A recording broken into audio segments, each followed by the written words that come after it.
안녕하세요, 하작가입니다. 오늘 소개할 책은 작가가 무려 두 분인데요. 한국 스릴러의 거장 서미애 작가와 주목받는 신예 이두원 작가의 짝꿍입니다. 거장과 신예가 10대의 잔인함을 낱낱이 해부하는 소설인데요. 요즘 사회 문제로 대두되는 촉법소년에 대한 이야기를 다루고 있습니다. 자, 촉법소년 많이들 들어보셨을 텐데 사전을 보면 형벌 법령에 저촉되는 행위를 한 만 10세 이상, 14세 미만의 형사 미성년자입니다. 이들은 형사처분 대신 소년법에 의한 보호처분을 받는데요. 이 두 명의 작가가 10대들의 범죄 그리고 복수를 키워드로 쓴 이야기입니다. 책이 정말 귀엽죠. 제가 손이 좀 큰 편이기는 한데 한 손에 쏙 들어오고 질감도 되게 부들부들해요. 근데 이렇게 귀여운 모습에 그렇지 못한 이야기들을 담고 있습니다. 어떤 이야기일지 궁금하시죠? 이두원 작가의 글 더없이 중요한 시기 먼저 소개합니다.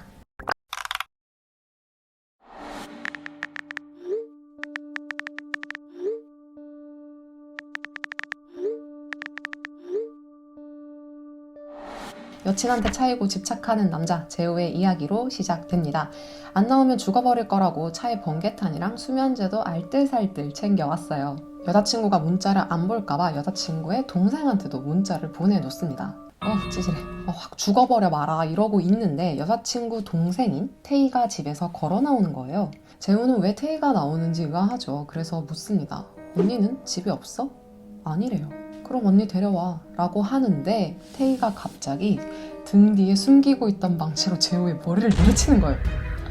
저는 그걸 보고 와, 동생이 언니를 위해서 집착남을 대신 죽였나 보다 이 생각을 했는데 사실 태희는 재호 따위가 중요한 게 아니었어요. 바로 재호의 차가 필요했던 거죠. 왜냐? 이름 모를 약을 그날 꼭 구해야 했거든요. 태희는 원래 육상 선수였는데 교통사고를 당해서 더 이상 달릴 수가 없었어요. 다리에 철심을 박아서 걷는 것도 힘들었거든요. 근데 예전에 대회를 앞두고 부상을 입었을 때 친구 엄마가 준 영양제가 되게 효과가 좋았다는 걸 떠올려요. 그 약 이름이 뭔지도 모르는데 친구 엄마가 그냥 구하기 힘든 약이라고만 하니까 태희는 이제 무슨 짓을 해서라도 그 약을 먹어야겠다는 생각밖에 들지 않았죠. 그래서 납치극을 계획합니다. 마침 재호가 차를 가지고 와서 죽어버리겠다고 협박한 덕분에 자동차가 태희의 다리를 대신하게 되죠. 태희는 재호를 트렁크에 실어놓고 친구 엄마에게 전화를 겁니다.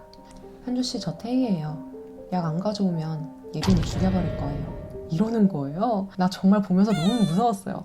태희는 꼭 그날 계획을 행동에 옮겨야만 했어요. 왜냐면 다음 날이 태희의 생일이거든요. 생일이 되면 더 이상 촉법소년이 아니기 때문에 그날이 마지막 기회였어요. 범죄를 저질러도 촉법소년이라는 핑계를 대서 법망을 빠져나가려고요. 태희에게는 촉법소년기가 다시 없을 인생의 황금기죠. 삶의 목표와 꿈을 상실한 10대 소녀의 납치극. 거기에는 뿌리 깊은 상실감과 불편한 진실, 그리고 반전이 있습니다. 태희의 위험천만한 납치극은 어떤 결말을 맞이하게 될까요? 자, 바로 이어지는 서미애 작가님의 이렇게 자상한 복수입니다. 주인공 성호는 파리에서 유학을 하다가 한국으로 들어오게 되는데요. 얼마 후 유럽의 건축 디자인 공모전에서 상을 받게 됩니다. 이 공모전은 물론이고 성호에게 인터뷰 요청을 한 잡지사 또한 건축가, 건축학도들에게 매우 유명했어요.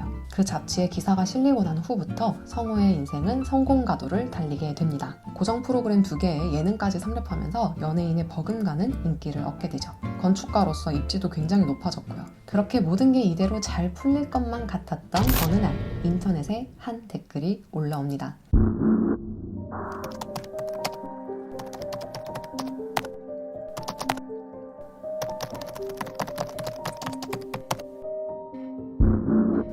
지켜보고 있다 라는 닉네임으로 작성된 댓글이었습니다. 김영설아니 그게 누구야? 성원의 이름조차 기억하지 못했어요. 이런 애가 있었나?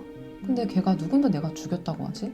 내가 왜 18년 전에 일어난 사건에 연루돼야 되지? 이런 생각을 하면서 혼란에 빠져요. 인생의 정점을 찍은 그 순간 곧바로 모든 영광은 무너지게 됩니다. 대중은 성호에게 뻔뻔한 학폭 가해자, 개쓰레기라며 돌을 던져요. 설상가상 나날이 번창하던 건축사무소마저 위태로워지는데요. 클라이언트들이 줄줄이 계약을 해지하겠다고 한 거죠. 사태의 심각성을 느낀 성호는 이 문제를 해결하기 위해서 과거를 찬찬히 되짚어 봅니다. 18년 전에 성호는 어떤 아이였을까요? 성호는 학생 때도 건축가로서 승승장구하던 시절에도 과연 떳떳하게 살아왔다고 자신있게 말할 수 있을까요? 그리고 성호가 가장 빛날 때 그때야말로 복수를 하겠다고 오랜 시간 치밀하게 준비한 닉네임 지켜보고 있다는 과연 누구일까요? 네, 이 이 두 작품은 복수심이라는 키워드를 공유하는데요. 분노와 증오, 그리고 복수심이 어떤 일을 행동에 옮기는데 얼마나 큰 원동력이 되는지를 여실히 보여줍니다. 이돈 작가님의 더없이 중요한 시기는 형사 미성년자의 범주에 대해 생각하게 만든 글이었어요. 소년법은 범법소년, 촉법소년, 범죄소년으로 구분되는데요. 만 14세 미만까지는 촉법소년, 14세 이상 19세 미만은 범죄소년으로 봅니다. 그 중에서도 촉법소년은 형사 책임 능력이 없다고 판단해서 형사처벌을 아예 받지 않아요.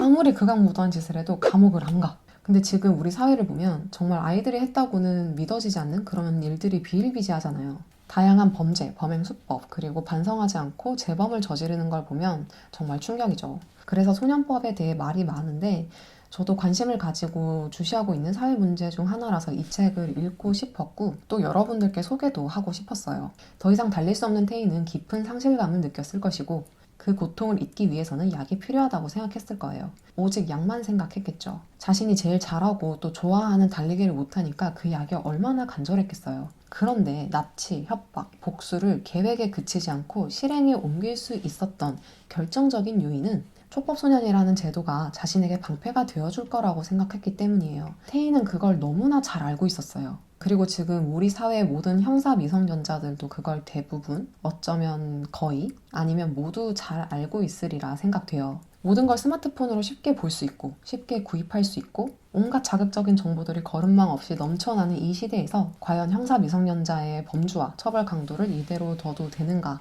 이런 생각을 하면서 봤습니다. 정말 마지막에 마지막까지 한 치 앞도 예상할 수 없는 작품이었습니다. 그리고 서미애 작가님의 이렇게 자상한 복수는 피해와 가해, 그리고 고통과 용서에 대해 생각하게 만들었는데요. 피해자는 자신이 입은 피해 이외에 또 다른 고통을 안고 살겠죠. 가해자를 증오하면 증오할수록 괴로워지는 나 자신.